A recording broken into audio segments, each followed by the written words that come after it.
Hello, everybody. Scott Golden with the AEW Dynamite review for the 28th of October, 2020. Lots of good things on the show. Not everything I liked, but I liked more than I didn't like. AEW continues to be the best week-to-week wrestling program episodically on North American television, in my opinion. Obviously, I can't watch a whole bunch of indies right now because of COVID, but I can't think of another company that's hitting on more cylinders than AEW week to week. Anyway, so we open with Dasha Gonzalez and MJF. She asks what it would mean if Wardlow was to win the championship tournament. Basically, MJF says that because Wardlow's under contract to him, it would mean that MJF, would end up being the champion. And then Wardlow confirms this begrudgingly. Sammy Guevara enters, basically tells MJF he's full of it, going to do everything to keep him out of the inner circle. MJF makes a comment that Sammy Guevara looks like he sells narcotics to middle school children. Ugly line, but anyway. Sammy says he's going to do everything to keep MJF out of the inner circle. I'm going on the record now that this leads to an MJF and Sammy Guevara feud somewhere in the medium future from now. As long as it keeps Sammy away from Matt Hardy, I'm for it. Anyway, AEW Championship Tournament semifinal. Hangman Page defeats Wardlow. Page looks like $1 million here. If it were up to me, he's in the top 2 or 3 to beat Jon Moxley. And yes, for me, he's ahead of Kenny Omega. I'll get to why later. Anyway, Page hits a shotgun dropkick early. Wardlow spears Page through the barricade. Page hits a armbar over the ropes. Wardlow hits a suplex back in and misses a senton. Page gets back in the ring, hits a standing shooting star press. Wardlow at it 1. I'm not a fan of that because it kills the shooting star press. I understand it, but I'm not a fan of it. Because you want to make Wardlow look strong, but you don't need to make him look that strong. Wardlow blocks the lariat and hits a clothesline of his own for near fall. Page rolls to the floor after an F10. Page hits a fallaway slam off the top rope. Why are 2 guys going to the top at this size? 2 buckshot lariats later, Page covers and gets the win. This was a really, really good match. Announcers preview the rest of the card. Moxley says in promo that there's no room for excuse making. Eddie Kingston, this is AEW. And he says that here you have to put in the work. He said this makes AEW's championship the most important thing in sports. Kingston needs to protect his neck. I mean, I'm not a fan, and I made it clear last week, I'm not a fan of Kingston versus Moxley at the pay-per-view. I think this is friends working with friends for the sake of friends, but they have built this up well. And if they were doing monthly pay-per-views or even every other month, I wouldn't be as against this. But pay-per-views here are special, and I don't see Kingston being a guy who should be in that position. Anyway, Kingston, Butcher, Blade, and Bunny. That sounds like a legal firm. Anyway, come to the ring. They show highlights of Dark, and the Bunny explains her turn on QT Marshall. Kingston cuts a promo in the ring. He calls Moxley a coward for not being there. Kingston reminds us that he wasn't eliminated from the Battle Royal. He wrestles Matt Sydal because Sydal tries to upshow him and upstand him at the Battle Royal, which we're still talking about the Battle Royal from the last pay-per-view. Interesting. Chain wrestling early. Sydal has a spin kick and a sliding dropkick in the corner. Kingston slams him. Kingston's in control. We go to commercial. We come back. Sydal makes his comeback. Sydal ends up getting hit in the midsection with a knee as a cutoff, and then there's a bulldog choke by Kingston for the win. Not a fan of this. I mean, they could have had anybody in the spot. I don't think having a former WWE guy lose to Eddie Kingston, who I like as a manager. I like as a mouthpiece for people who don't talk well. I do not like as a wrestler in a main event spot. If he's going to wrestle at this point in his career, it should be maybe in, let's say, a mid-card match at best. Anyway, we go to Young Bucks versus FTR interview. Excalibur and the Young Bucks are in one location, FTR and Tully Blanchard in another. Totally not a fan of this. I'm sorry, I can't take a interviewer in a mask seriously. There's no way, no how. Excalibur asks Matt about his ankle injury. Matt says he'll be fine by the pay-per-view, so somehow he's the amazing Kreskin and knows that his body's going to heal at a certain rate. Dax says he's not afraid of internet backlash, and FTR should do whatever they need to do. Matt explains their heelish actions lately. He basically says good people do bad things. He says they've been struggling for a year, been missing their edge, and FTR coming in made it worse for them. He also mentions their friends being manipulated. Excalibur asks Nick to dive deeper into this. FTR doesn't think they're getting enough attention, so they walk away from the interview. Nick said that Matt has proposed the idea that if they don't win, they won't challenge for the championships again. Matt said, he kind of agrees with this. Didn't like this segment at all. On so many levels, this segment is horrible. Now, I'm going to offend diehard AEW fans. I'm an AEW fan.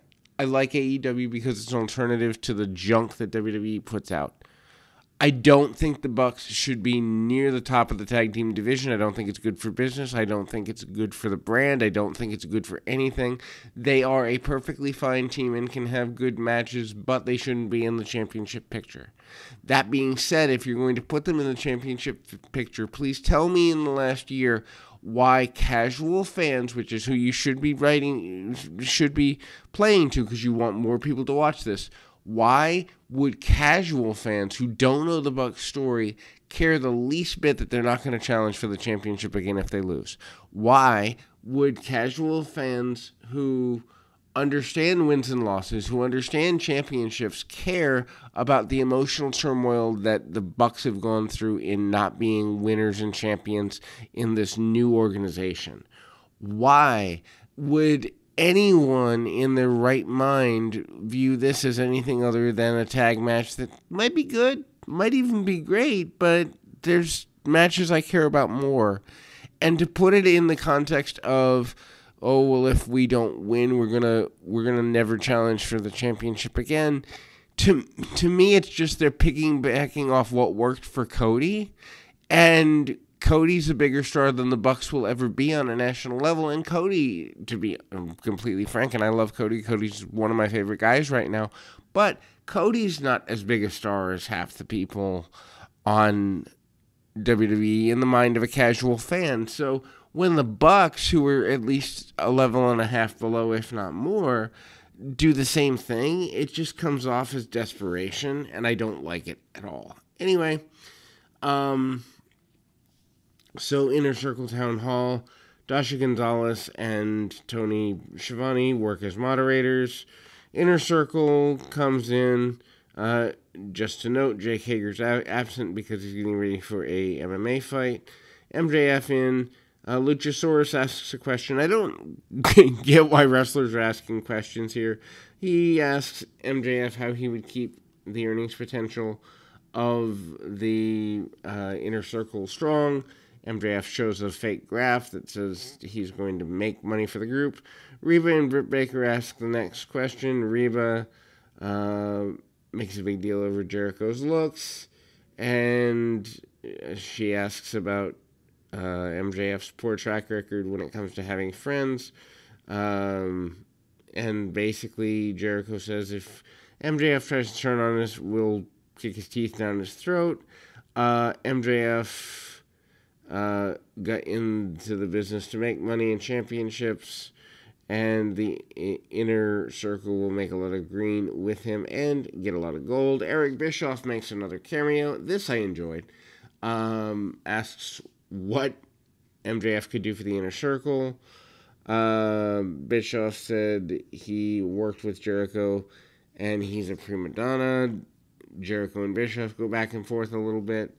Jericho told MJF to answer the question of why he should be trusted and why they, meaning Jericho and MJF, won't just destroy each other. Jericho then says that after MJF asks what hasn't he done to prove himself, Jericho says beat him. And then they set the match for the pay-per-view, MJF versus Jericho. If MJF wins, then he gets to be part of the inner circle. I love this.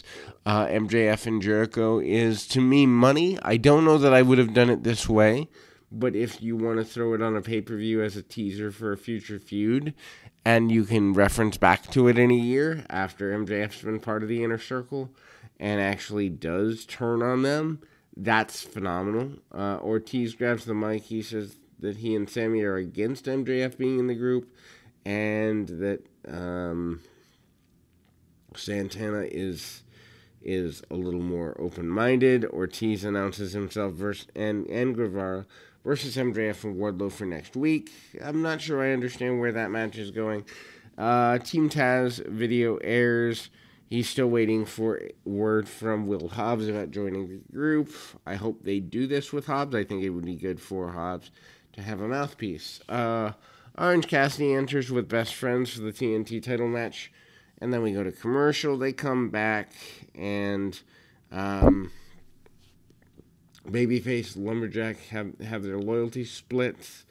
And Cody gets into it with Best Friends on the floor.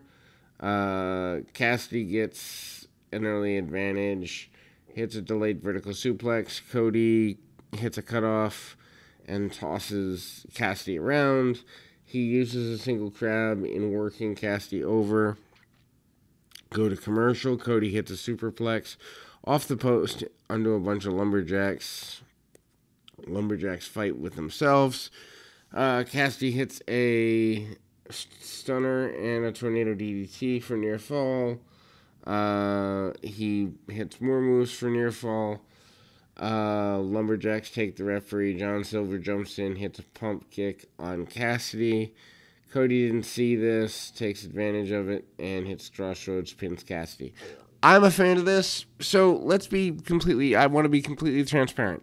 I love Cody. Cody's the best thing in AEW for me. He's what makes me watch every week. FTR being a close second, Adam Page being maybe fourth, and MJF being third. So there are things that make me watch. That being said, when AEW started, I hated Orange Cassidy. Now I love him. I didn't get the character at first. They've done a good job of helping me get it. I understand it. I understand the blasé mentality. I understand where they're going. I think I understand where they're going with it, and I enjoy Orange Cassidy now. If they could do this on WWE, and if they could do this with more people in AEW, I think more people would get over. There is an art to making you care about unknown talent that AEW does quite well. Darby Allin's watching from ringside, and he gets the television championship or TNT championship shot at the pay-per-view. Kip Sabian and Miro approach the Best Friends backstage. They offer presents and said they're sorry for overreacting. Penelope Ford enters dressed as Orange Cassidy for Halloween. Miro and Sabin attack the Best Friends. Miro said he'll never forgive the Best Friends. Not a fan of this. I honestly think it's a waste of time. Serena Deeb cuts a heel promo before her match with Leah Hirsch, and I know I'm pronouncing her name wrong. Anyway, she says the NWA Championship, Women's Championship that she just won on Primetime Live last night, speaks to legacy, tradition, and respect. She says this is going to force people to respect her. really simple women's match here, but one of the better ones on Dynamite. Layla is phenomenal. If they haven't already signed her, they need to. Deeb is better than I remembered. Also great. And so Layla uses a variety of holds and keeps on Deeb and work the arm. A lot more wrestling. I see her as more a stockier Shayna Baszler type. They go to commercial. They come back. Layla hit a pump knee and a German suplex, misses a moonsault, and Deeb goes right after her with a couple neck breakers.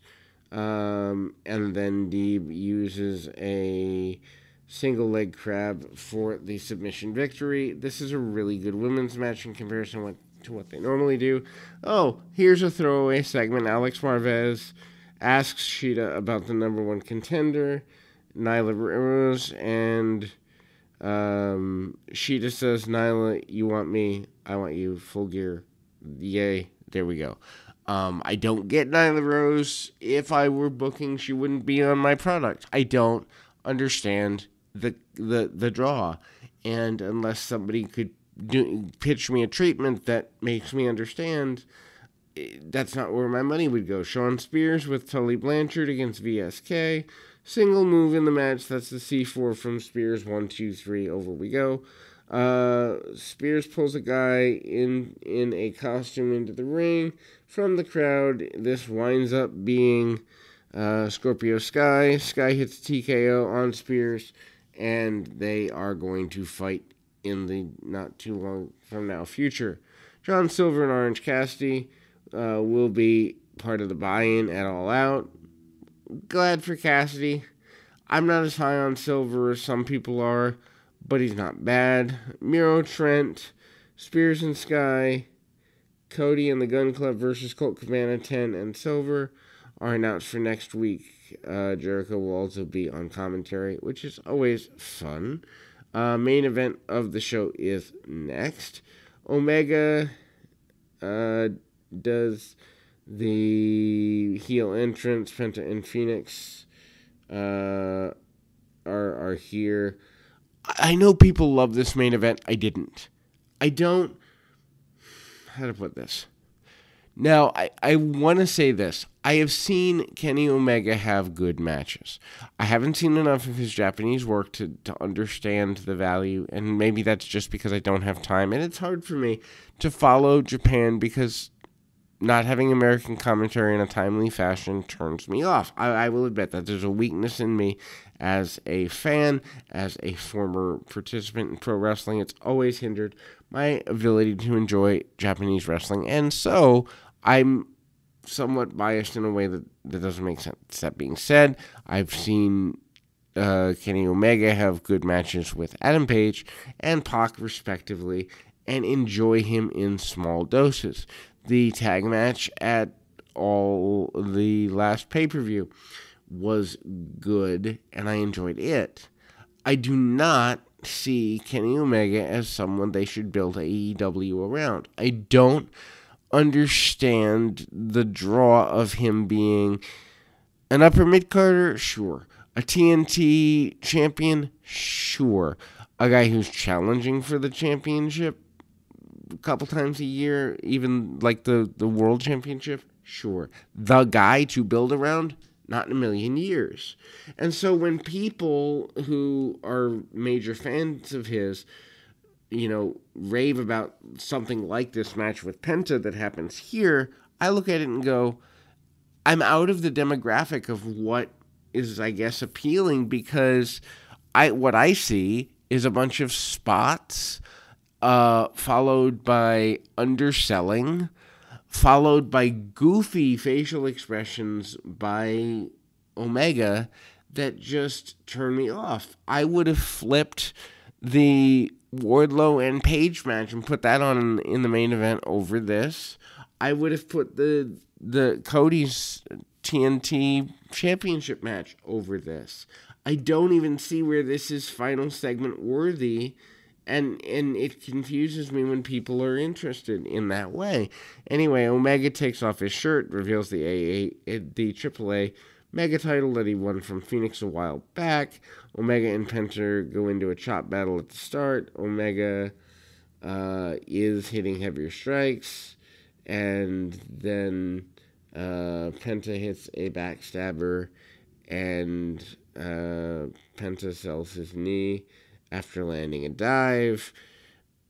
Penta posts on Omega's or posts Omega's arm, and then they brawl during the commercial break. Omega hits a crusher and then hits a dive to the outside. Omega celebrates for way too long. Penta recovers. Penta hits a kick in the crossbody off the post to the floor. Too much. Some of these moves are great. They're enjoyable. But take 30 seconds, take 45 seconds, and sell. Don't come back up and look like a goof. It just doesn't make sense. And I understand that that's part of Lucha, and that's why Lucha's never connected with me, because a lot of it's goofy. I love Rey Mysterio. I loved Hoovy and ECW. There are Lucha guys I like, but for the most part, to me, Lucha is goofy. Anyway, Penta misses a double stomp, hits a sling blade for near fall. Penta does hit a double stomp on Omega in the corner. Omega hits a couple Snapdragon suplexes. One of them should have been a finish. One of them should have been a finish, not multiple. Penta, though, blocks a third. Omega hits a power bomb and a V-trigger for near fall. Again, second time this should have been a finish. Penta avoids a one-winged angel. Omega hits a leg lariat and a second V-trigger, so way to kill your own finish, you fool. Omega teased a dragon suplex from the top. Penta blocks it. Omega teased a suplex on the ramp. Penta blocks that too. So Penta is looking like the better wrestler, even though in the end you're putting Omega over. Penta hits a destroyer on the ramp. Ouch, and pointless. And it's not a main event match, meaning on a pay-per-view. It's not for a championship. Why are you wasting a move like that? Penta hits a package pile driver, which is a move I just don't care for. Gets a near fall off that. Omega hits a pump handle driver. Penta hits an enziguri. Omega blocks a few things. Penta fights off another attempt at a one-winged angel and uses an armbar to wrench back on Omega's right arm. I love the way that Penta does the armbar, but it should have been like an ender there. Strikes, super kick by Penta, and then a third or fourth V-trigger from Omega. Omega finally gets the one-winged angel, pins him, and advances to face his former tag partner in the tournament. Again, not bad, but not main event. Not this is a guy we should build a company around. I'm all for this is a guy that should be a big part of the company, but not this is a guy who can compete with WWE on an international level. I don't get Kenny Omega in that way, and I would love for someone in comments to sell me on him in that way, because I acknowledge I might be missing something, but I don't see it. Anyway, that's your AEW review. We'll be back with the NXT review in a few minutes. Also going to finish the Superstars of Wrestling series up through August of '93 today, so lots of good content, and we're going to keep it coming. Take care.